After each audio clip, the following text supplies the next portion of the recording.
Hi, and welcome to this little screencast here. This will be a very short screencast, and it will deal with some issues regarding your research paper that you are getting ready to start working on here. Mrs. McCutcheon has been kind enough to put together a LibGuide for us, a library guide. And I will send you the link to this LibGuide in an email. Mrs. McCutcheon does not want us to publish that on any official pages or on any web pages. So instead I will email it to you so that you have it. And then when you open it up, it looks like this. You've probably seen these before. I'm going to be fairly quick working through this just to give you an idea of some of the more important things in this library guide that I think are worth knowing. Step one basically tells you to start your Noodle tools right as you get going on your research. I completely agree with that. You will be required to turn in a works cited page at the end of this project. And if you start your Noodle tools right from the get-go, it'll make it much easier to get that done. Then we move on to step two right here. Step two is the overview article. Again, you should know all this. I would probably recommend sticking with Britannica. Don't necessarily go with Grolier or World Book. Britannica is, in my mind, a lot better alternative than both Grolier and World Book. Step three, subject and specialized databases. Here is where it gets a little bit more interesting because our library actually has some remarkable databases, and you can, unless you have some really kind of unusual topic, you can basically write your entire research paper using the databases. They're that comprehensive, they contain that much information. And I just want to show you a couple different things here that are worth looking at as you go through these things. We're going to start with the ABC Clio World History, Ancient and Medieval Eras. So I'm going to click on that, and it takes me straight into the database.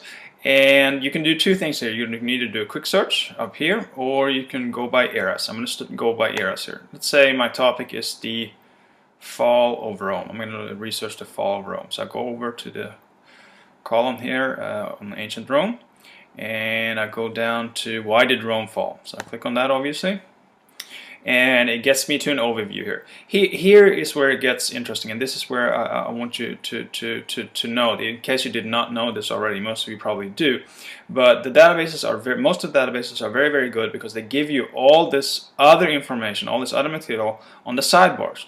So if you look at, for instance, on where it says articles here, if I click and open that little tab there, it gives me all these different individuals. So if I want to look at Constantine, what he did to prevent the fall, if I want to look at what Edward Gibbon did, who's a famous historian, it talks about the Germanic peoples, etc., etc. So you use this as your starting point, and then you find all this other stuff that will be useful for your research as well. So again, these are very comprehensive and contain a lot of really good information. So those are the databases, and I'm not going to go through every single database. They're fairly self-explanatory, but what I do want you to pay attention to are these little sidebars. They will take you to a lot more information than what's just on that first page. The last thing I want to spend a minute or two on is step 4 here, and that's the library catalogs. So I have that open right here.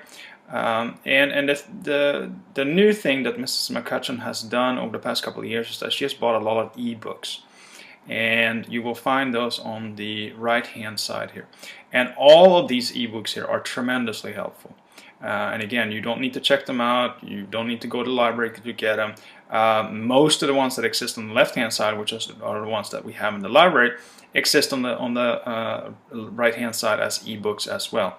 So again, unless you have some really unusual kind of narrow topic, you can find most of your research in these areas right here. It should be really easy to find. Then the last thing worth noting here is the websites that Mrs. McCutcheon has. She does have a few websites listed that both she and I agree are really sound, really good, and contains a lot of good information. So if you want some additional resources, you can find that as well. I hope this helped you a little bit, and if you have any questions, I'll be there to help you along the way. And good luck as you get started on your project.